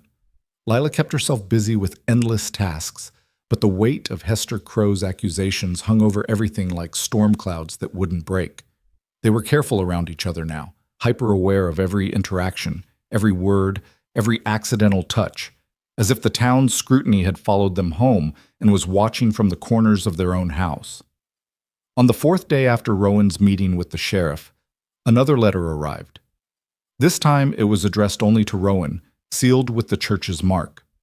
He opened it at the breakfast table while Lila watched, her stomach knotted with dread. His face went hard as stone as he read. When he finished, he set the letter down carefully, as if it might explode if handled roughly. "What does it say?" Lila asked quietly. "Reverend Caldwell wants us to meet with him. Tomorrow afternoon, he says it's urgent and concerns the validity of our marriage." Rowan's voice was flat, emotionless. "He's giving us one chance to address concerns before he takes the matter to the territorial court." The blood drained from Lila's face. "He can't actually annul our marriage. The sheriff said there's no legal grounds. That doesn't mean Caldwell won't try. And even if he fails, the process alone will drag our names through the mud. Everyone will know the intimate details of our lives, our sleeping arrangements, everything." He looked at her, and for the first time since their wedding, she saw fear in his eyes. "I won't put you through that." "Then what do we do?" Rowan was fawning for a long time, staring at the letter like it held answers he couldn't quite read. Finally, he said, "We tell him the truth." "What truth?" "That our marriage is real. That what happens or doesn't happen in our bedroom is nobody's business. That we made legal vows before God and witnesses, and those vows are binding regardless of what Hester Crow or anyone else thinks." He paused. "And that if he tries to annul this marriage, I'll make sure every newspaper in the territory knows how Dry Creek's Reverend harassed a married couple on behalf of a bitter gossip." It was a threat, and they both knew it. Lila felt a flicker of hope mixed with terror. "Will that work?" "Maybe. Maybe not. But I'm done letting them push us around." That night, Lila couldn't sleep. She lay in her narrow bed listening to the wind rattle the windows and thought about the meeting tomorrow. About standing in front of Reverend Caldwell and defending a marriage that wasn't quite real. About the questions he'd ask and the judgments he'd make. Around midnight, she heard Rowan moving in his room. Not the usual sounds of getting ready for bed, but restless pacing, back and forth across the floorboards, steady as a clock. She listened to it for an hour before she couldn't stand it anymore. She got up, wrapped a shawl around her nightgown, and knocked softly on his door. The pacing stopped. "Yeah? Can I come in?" There was a pause, then, "It's your house, too." She opened the door. Rowan was standing by the window in his undershirt and trousers, his suspenders hanging loose at his sides. The lamp was burning low on the dresser, casting long shadows across the room. It was the first time Lila had been in here since that night she'd opened Catherine's trunk. The room was sparse: a bed, a dresser, a washstand, a chair. But unlike the rest of the house, this room had stayed exactly as it was when Catherine was alive. The quilt on the bed was delicate blue, too fine for everyday use. A woman's hairbrush sat on the dresser next to a small bottle of perfume. A framed photograph hung on the wall showing a young couple on their wedding day, Rowan looking impossibly young and happy, Catherine beautiful in white lace. Lila's eyes went to the photograph and stuck there. Catherine Blake had been everything Lila wasn't. Delicate, small, pretty, in that way that made men write poetry. No wonder Rowan couldn't let her go. "I can't sleep either," Lila said finally, pulling her gaze away from the photograph. "Figured as much." Rowan turned from the window. "You worried about tomorrow?" "Terrified." He almost smiled. "At least you're honest about it." "Are you worried?" "Yeah. But more than that, I'm angry." He moved to sit on the edge of the bed, his hands clasped between his knees. "We got married to stop this exact kind of harassment, and here we are, still being harassed, still having to justify our existence to people who have no right to judge us."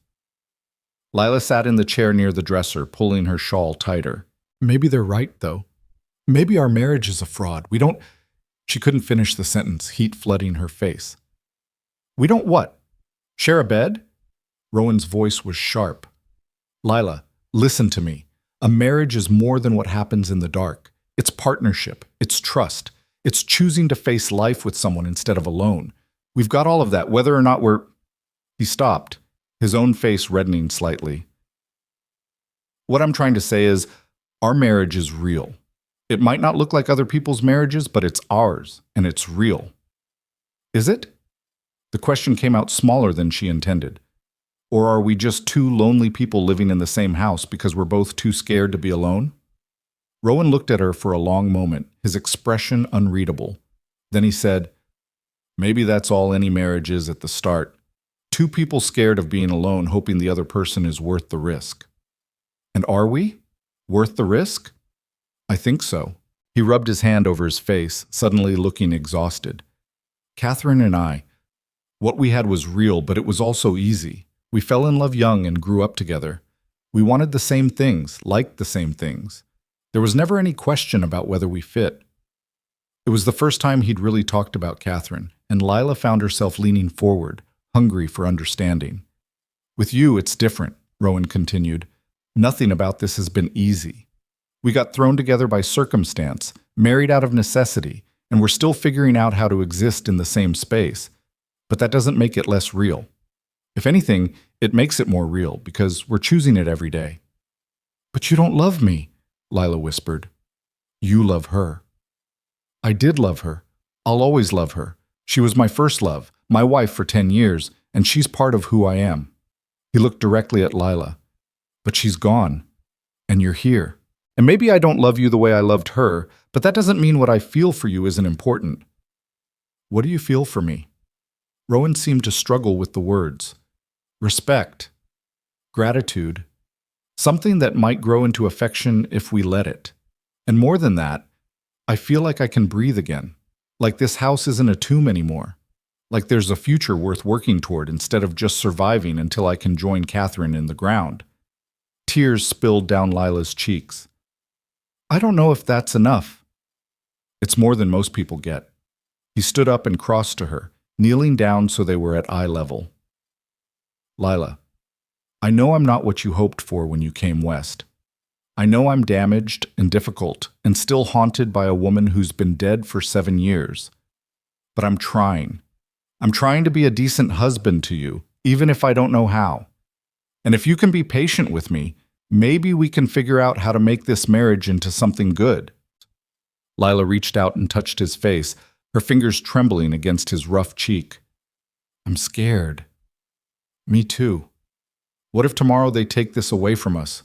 What if they annul the marriage and I have to leave? They won't. I won't let them. His hand came up to cover hers, pressing it against his face.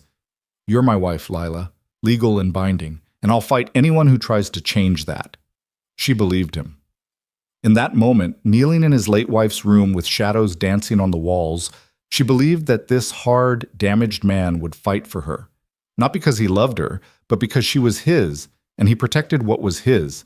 It wasn't poetry, but it was something real. I should let you sleep, she said, pulling her hand back reluctantly. Stay. The word came out rough, almost involuntary. Just for a while. I don't want to be alone right now. So Lila stayed.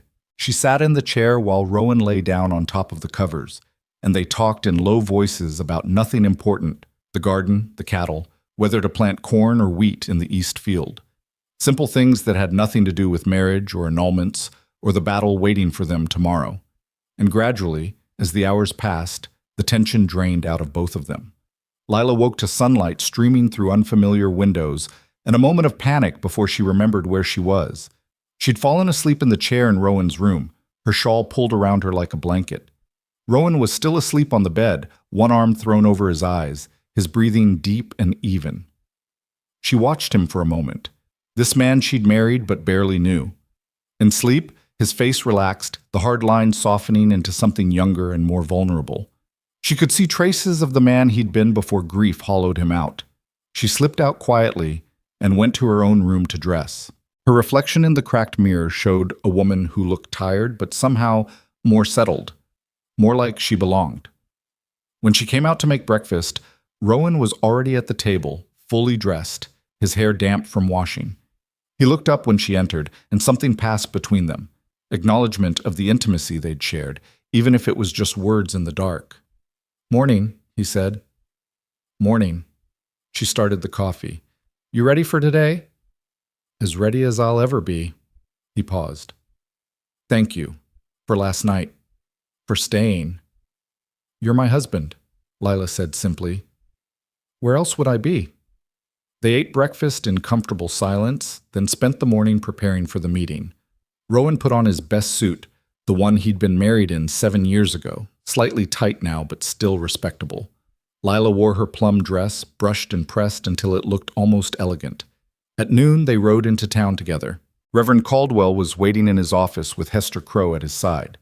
The Reverend sat behind his desk like a judge, while Hester perched on a chair nearby with an expression of smug satisfaction. Sheriff Porter stood near the door, looking uncomfortable. "Mr. and Mrs. Blake," the Reverend said as they entered. "Thank you for coming." "Didn't realize we had a choice," Rowan said flatly. "Please sit." The Reverend gestured to 2 chairs positioned in front of his desk like defendants' seats. Rowan and Lila sat, their shoulders touching in the small space. "I'll be direct," Reverend Caldwell said.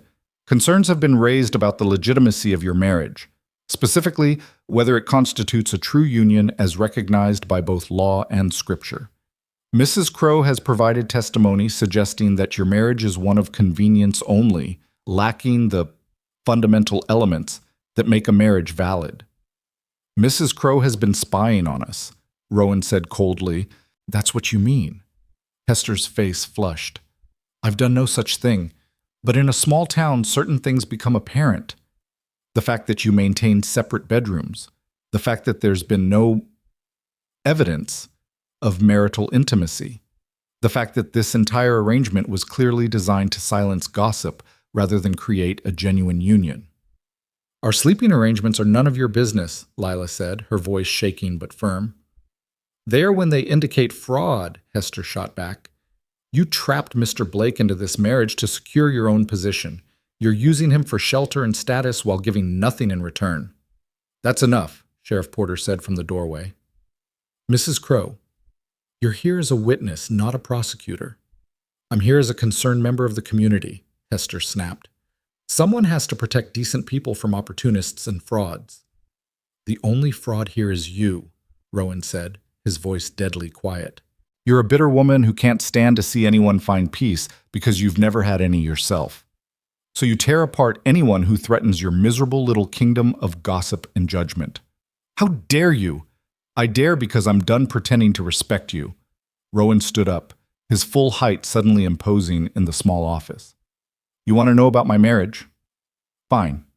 Here's the truth. I married Lila because she needed protection, and I needed to feel human again. Is that the grand romance you were hoping for? No, but it's honest. We're building something real out of necessity and choice, which is more than half the marriages in this town can say." "But you don't—" Hester struggled for words. "You're not truly man and wife, not in the biblical sense. What happens in our bedroom is between us and God, and I notice he's not in this room making accusations." Rowan turned to Reverend Caldwell. "You got any actual legal grounds for annulment, or is this just Hester Crow's vendetta with your blessing?" The Reverend shifted uncomfortably. "Marriage law does recognize non-consummation as potential grounds for annulment. However, it typically requires one party to petition for dissolution, which neither of you have done." "That's right, because we don't want an annulment. We want to be left alone to live our lives." "But if the marriage is not—" "Reverend Caldwell." Sheriff Porter stepped forward. "I've been quiet up to now, but I got to say something. I've known Rowan Blake for 15 years. He's a good man who's been through hell. And I've come to know Mrs. Blake over these past weeks, and she's a decent woman who's done nothing wrong except exist in a body that some people find objectionable." Hester opened her mouth, but Porter held up a hand. "I'm not finished. What I see here is 2 adults who made legal vows before God and witnesses. What happens in their private life ain't our concern unless one of them complains. Since neither has, this whole proceeding is nothing but harassment, and if it continues, I'll have no choice but to file a formal complaint against anyone involved." "You can't threaten the church," Hester sputtered. "I'm not threatening the church. I'm stating the law." Porter looked at the Reverend. "Are we done here?" Reverend Caldwell looked between Hester's furious face, Porter's determined expression, and Rowan's cold stare. Finally, he sighed. "I suppose if both parties are satisfied with the arrangement and there's no legal complaint, then—" He trailed off, defeat clear in his voice. "Then we're leaving," Rowan said. He He took Lila's hand and pulled her to her feet. "And if anyone comes onto my property again to harass my wife, I'll consider it trespassing and act accordingly." They walked out of the office and into the afternoon sunshine. Lila's legs were shaking so badly she could barely walk, but Rowan's hand was steady on hers, pulling her forward, away from that terrible room and the people who'd tried to tear them apart. They made it to the wagon before Lila broke down. She leaned against the side of it and cried, huge gasping sobs that shook her whole body. All the fear and shame and anger of the past weeks came pouring out in one overwhelming wave. Rowan stood beside her, not trying to stop the tears, just being present. When the storm finally passed, he handed her his handkerchief. "We won," he said quietly. "Did we?" Lila wiped her face. "They still think, I don't care what they think. We're married, it's legal, and they can't do a damn thing about it." He helped her up into the wagon. "Let's go home." Home. The words settled into Lila's chest like a warm coal. They rode in silence for a while, the town falling away behind them, replaced by open grassland and endless sky. Finally, Lila said, "Thank you for defending me, for fighting for this." "You're my wife," Rowan said, echoing her words from that morning. "Where else would I be?" She smiled despite her tears. "We sound like an old married couple." "Maybe we are." He glanced at her. "Maybe that's enough." When they got back to the ranch, something had shifted. The air felt lighter, the house more welcoming. They'd faced down their enemies and survived. They'd fought for their marriage and won. And in doing so, they'd become something more than two lonely people sharing a house. That evening, as the sun set over the grasslands, Rowan and Lila sat together on the porch, not in separate silence like before, but side by side, their shoulders touching, comfortable in each other's presence. "I've been thinking," Rowan said eventually. "About what?" "About what you said last night. About whether this is enough." He turned to look at her. "I can't promise you a fairy tale. I can't promise I'll ever love you the way I loved Catherine. But I can promise to be a real husband to you, to build a real marriage with you, if you want that." Lila's heart was pounding. "What does that mean?" "It means no more separate rooms, no more living like strangers, no more giving the town ammunition to use against us." He took her hand. "It means being partners in every sense, building a life together, not just existing side by side." "Are you sure?" "I don't want you to feel obligated. I'm sure." His thumb rubbed across her knuckles. "The truth is, somewhere between that train station and today, you stopped being an obligation. You became someone I want in my life, someone I choose. And if you'll have me, really have me, not just as a name on a paper, but as a husband, I'd like to try making this marriage real." Tears spilled down Lila's cheeks again, but this time they were different. These were tears of relief, of hope, of something that felt dangerously close to happiness. "I'd like that too," she whispered. Rowan leaned in slowly, giving her time to pull away. When she didn't, his lips met hers in a kiss that was nothing like their chaste wedding kiss. This one was deeper, slower, full of intention and promise. His hand came up to cup her face, his rough thumb brushing away her tears. When they finally pulled apart, both were breathing hard. "Come to bed," Rowan said. "To our bed. As my wife."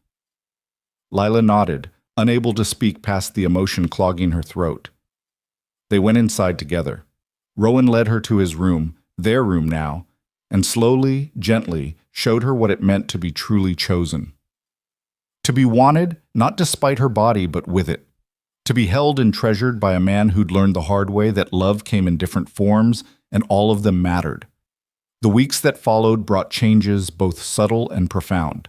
Lila moved her clothes into the larger bedroom and hung her plum dress next to Rowan's shirts in the wardrobe.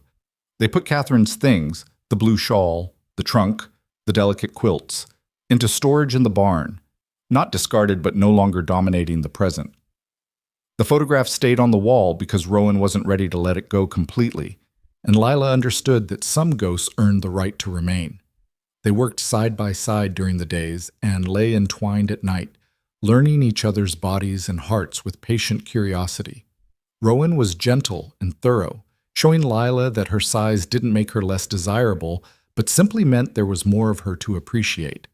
and Lila showed Rowan that it was possible to love again without betraying the past, that hearts were big enough to hold both memory and new hope.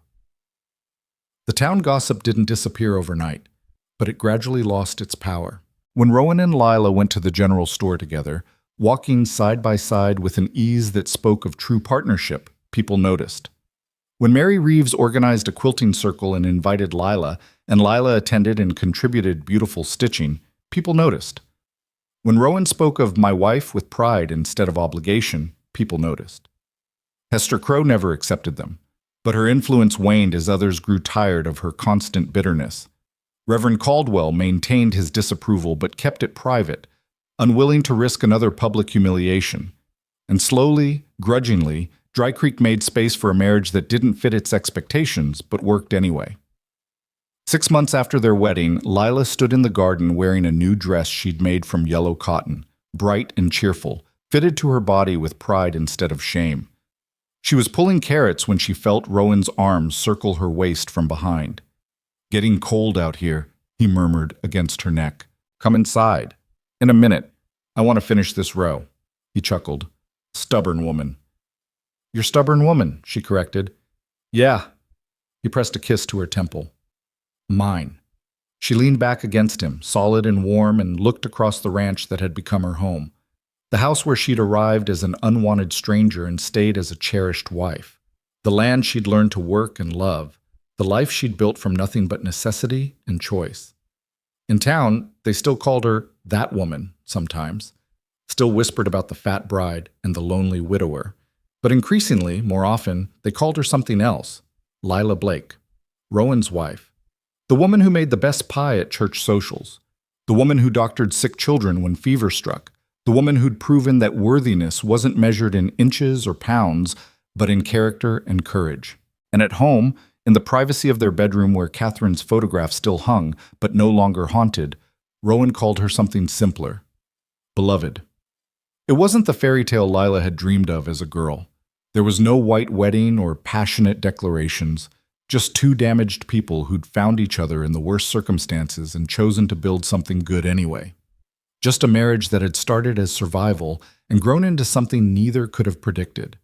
Just love, arrived late and unexpected, but no less real for its humble beginnings.